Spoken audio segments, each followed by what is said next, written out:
Class में हम लोग सेट के बारे में पढ़ेंगे, सेट के डिफिनीशन को जानेंगे, सेट को किस फॉर्म में डिनोट किया जाता है, लिखा जाता है, किस किस फॉर्म में लिखा जा सकता है सेट को, उसको पढ़ेंगे। वेल डिफाइंड,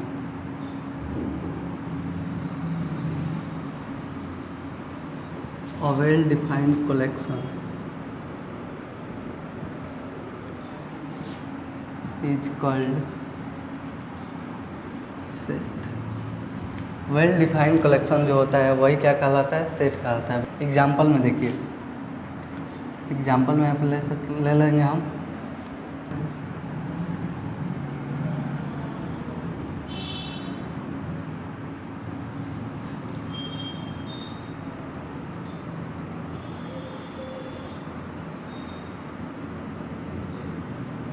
देखिए अब इंग्लिश अल्फ़ाबेट के जो वॉवेल्स हैं वो तो डिफाइंड है, 5 होते हैं, ए ई आई ओ यू डिफाइंड है, ठीक है। तो ये क्या होगा हमारा, ये कहलाएगा सेट। सेकंड हो जाएगा odd numbers, odd numbers less than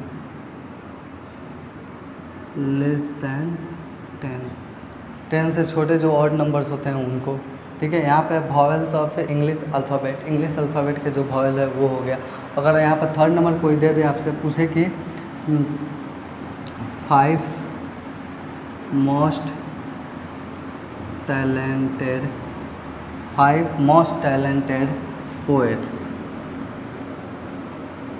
of India, अगर 5 most talented poets of India आपको अगर दे दिया जाए तो हम क्या करेंगे। अगर हमसे कोई पूछे कि 5 most talented poets of India कौन कौन है, तो हम क्या करेंगे, 5 तो अपने अनुसार, हमारे सोचने के अनुसार जो जो टैलेंटेड होगा उनको हम लिख देंगे। अगर आपको हम बोल दें कि आप बैठिए आप लिखिए, तो आप अपने अनुसार 5 को लिखिएगा।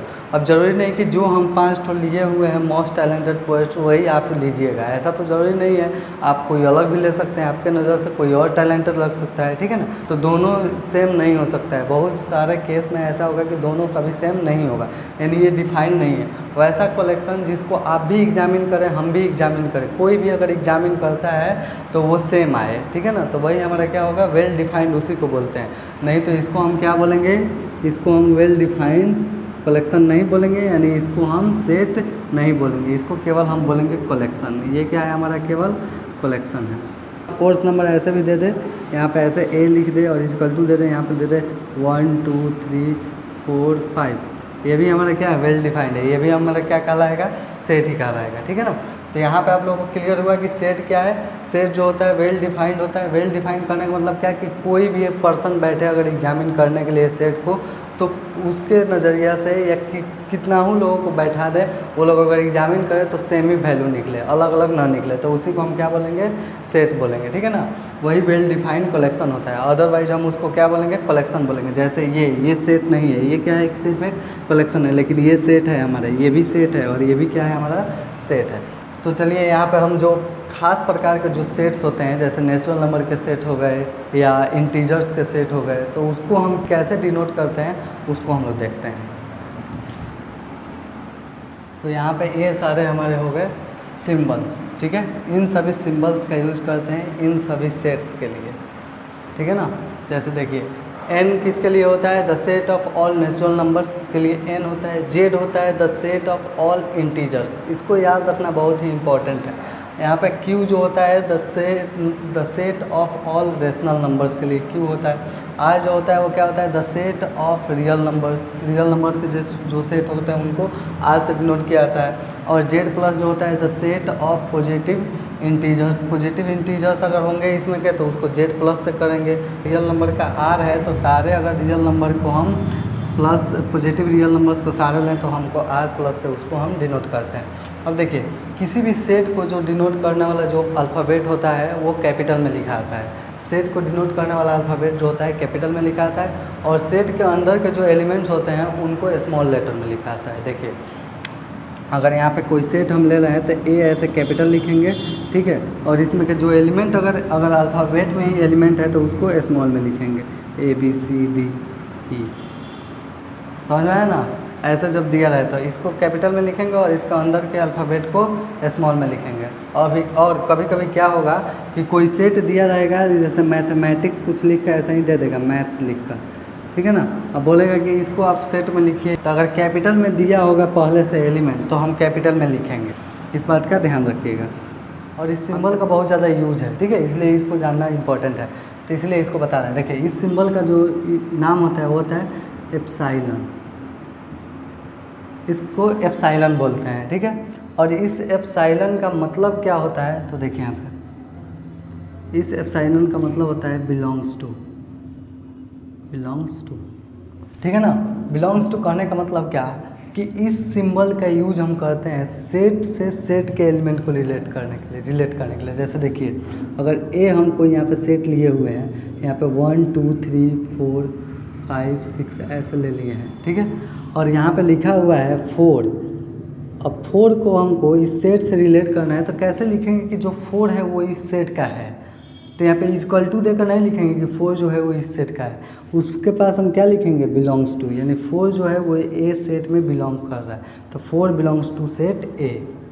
समझ में आया। इसी तरह से अगर 3 इसमें बिलोंग कर रहा है तो लिखेंगे 3 belongs to set A.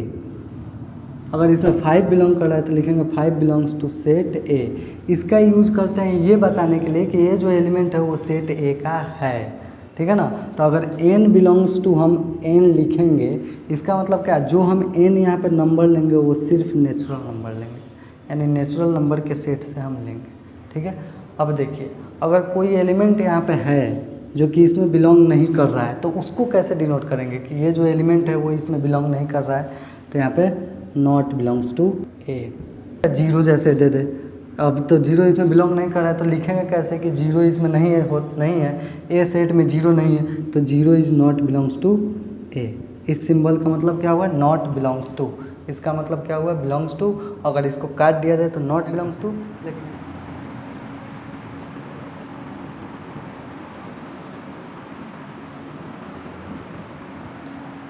There are 2 methods of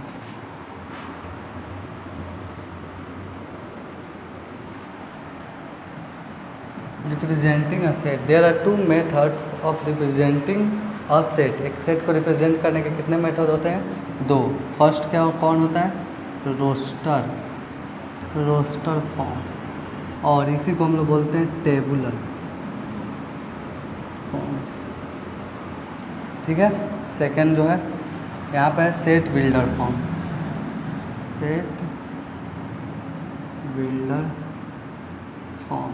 तो देखिए रोस्टर फॉर्म अगर आपसे बोल दे तो रोस्टर फॉर्म में कभी भी कोई भी हमारे पास सेट दिया हो उसको रोस्टर फॉर्म या टेबुलर फॉर्म में लिखने के लिए बोल दे, तो एक बात का ध्यान रखिएगा कि इसमें प्रत्येक एलिमेंट्स को लिखते जाते हैं वो भी कोमा से सेपरेट करते हुए। तो यहाँ पे देखिए एलिमेंट्स को इसमें लिखेंगे, एलिमेंट्स और कोमास का यूज़ करके, कोमास। और पता है कि कोई भी सेट लिखते हैं तो उसमें ब्रैकेट्स का यूज़ करते हैं, ये जो मिडिल ब्रैकेट्स होता है इस ब्रैकेट्स का हम लोग यूज़ करते हैं। तो इस ब्रैकेट्स का यूज़ इसके साथ भी करेंगे और इस ब्रैकेट का यूज़ इसके साथ भी करेंगे, तो इसका ध्यान रखना है। अब देखिए सेट बिल्डर फॉर्म में क्या होता है कि इसमें हम क्या करते हैं कि सारे एलिमेंट्स को नहीं लिखेंगे, उसी एलिमेंट्स को हम वर्ड में लिख देते हैं, उसी एलिमेंट्स को वर्ड्स में लिख देते हैं या वर्ड्स में लिखते हैं, और नहीं तो क्या करते हैं उसी एलिमेंट्स को लिखने के लिए सिंबल्स का यूज़ करके लिख देते हैं, सिंबल्स का यूज। तो इसमें क्या होता है कि इसमें एलिमेंट्स एक एक एलिमेंट्स को लिखते हैं कॉमा का यूज़ करके, और सेट बिल्डर फॉर्म में क्या होता है कि वर्ड्स में लिखते हैं जो भी हमारे पास सेट दिए गए हों, और या उनको सिंबल्स के रूप में भी डिनोट करते हैं। जैसे देखिए अगर एक एग्जांपल हम यहाँ पे लेते हैं, एग्जांपल में ले रहे हैं 1 2 3 4 5 6, ये 6 तो डिजिट लिए हैं, 6 डिजिट यहाँ पे लिए हुए हैं। अब इन डिजिट का यूज करके इसको बोला है कि इस डिजिट का एक सेट है, ये एक सेट हमारे पास ये दिया हुआ है एक सेट, और बोला है कि इस सेट को आप सेट बिल्डर फॉर्म में लिखिए, ठीक है। और क्या कीजिए कि रोस्टर फॉर्म में लिखिए। तो देखिए रोस्टर फॉर्म में अगर हम इसको लिखेंगे इन रोस्टर फॉर्म, तो रोस्टर फॉर्म में लिखेंगे तो हम क्या बोले एलिमेंट्स को लिखेंगे कॉमा का यूज करके। तो यहाँ पे देखिए इसको अगर ए से डिनोट हम कर दे रहे हैं, ए से डिनोट करेंगे तो क्या करेंगे एलिमेंट्स को लिखते जाएंगे। तो इसमें एलिमेंट्स क्या है 1 कॉमा का यूज करके 2 3 4 5 और 6, तो ये हमारा हो गया रोस्टर फॉर्म। अब सेट बिल्डर फॉर्म में लिखना है हमको इन सेट बिल्डर फॉर्म, तो सेट बिल्डर फॉर्म में लिखना है तो हम क्या करेंगे, इसको ए से डिनोट कर दे रहे हैं और हम क्या बोले कि वर्ड्स में लिखेंगे या सिंबल्स का यूज़ करके लिखेंगे। तो देखिए पहले वर्ड्स में कैसे लिखेंगे इसको, तो वर्ड्स में लिखेंगे तो एक्स सच डेट एक्स, ये लिखते हैं हमेशा, ध्यान रखिएगा। जो हमारे पास ये सेट है उसमें हम एक्स एलिमेंट ले रहे हैं और एक्स क्या है उसके बारे में सच डेट देने का मतलब कि फिर एक्स का क्या यहाँ पर प्रॉपर्टी है उसको लिखना है। तो हम एक्स ले रहे हैं, कोई एक्स से डिनोट कर रहे हैं इस सबको, और एक्स क्या है, तो एक्स जो है वो क्या है, नेचुरल नंबर है लेस देन 7। तो एक्स इज और नेचुरल नंबर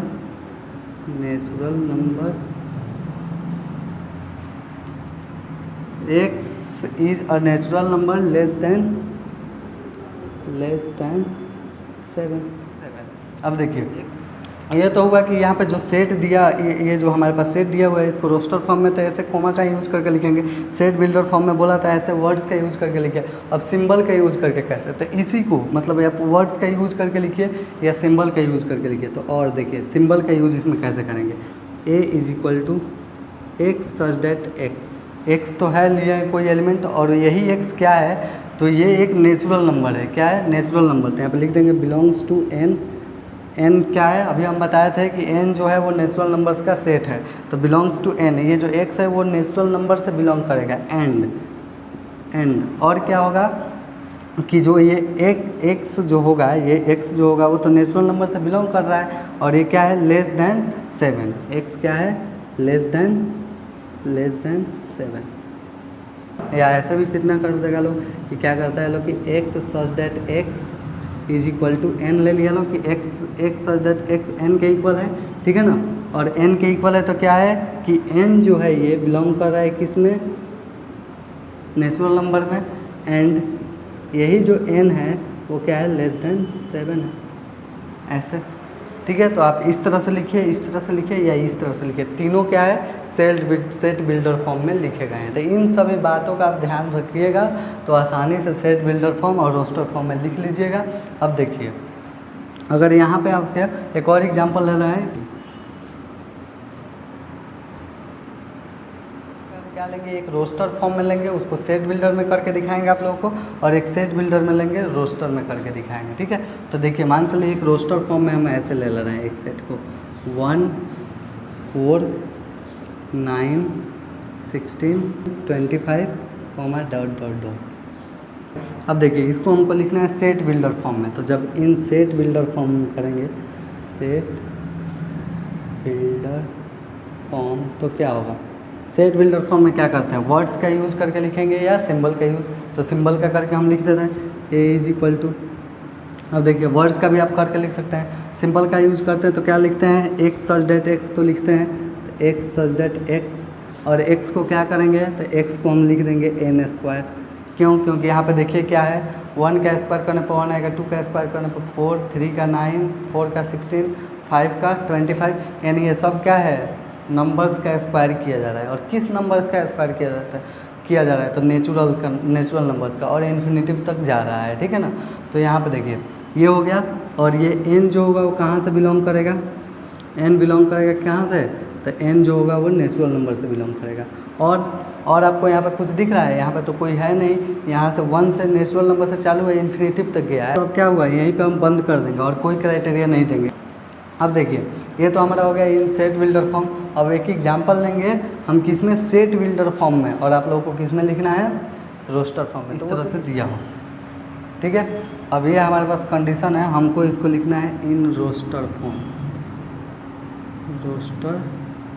तो जब रोस्टर फॉर्म में लिखना है तो A is equal to, roster form में क्या है, एलिमेंट्स को कॉमास का यूज़ करके लिखते हैं, हम इसमें से एलिमेंट्स निकालेंगे और कॉमा का यूज़ करके लिखेंगे। तो क्या बोला है कि एक्स जो होना चाहिए वो क्या होना चाहिए, जेड में बिलोंग करना चाहिए, यानी इंटीजर भी होना चाहिए, और जो ये एक्स होना चाहिए वो -3 से बड़ा होना चाहिए और 7 से छोटा, -3 के बराबर और इससे बड़ा, और 7 के बराबर और इससे छोटा, दोनों इसमें लिखा है। तो देखिए तो हम -3 से स्टार्ट करेंगे, -3 भी इसमें आ जाएगा, -2 भी आ जाएगा, -1 भी आ जाएगा, उसके बाद 0 1 2 3 4 5 6 और 7 भी आ जाएगा, क्योंकि इक्वल टू दिया हुआ है। तो हमारा ये हो गया किसमें, रोस्टर फॉर्म में। तो जो यहाँ क्राइटेरिया दिया होगा उसके अनुसार लिखिए। अब सेट क्या होता है, ठीक है, और सेट को किस किस फॉर्म में रिप्रेजेंट कर सकते हैं, किस मेथड के थ्रू, ठीक है। कैसे रिप्रेजेंट करेंगे, कैसे चेंज करेंगे, वो सब आप लोग सीख लिए कि रोस्टर से हम सेट बिल्डर में कैसे करेंगे, सेट बिल्डर से रोस्टर में कैसे करेंगे। अब नेक्स्ट क्लास में हम लोग एक्सरसाइज 1.1 को किया जाएगा, ठीक है।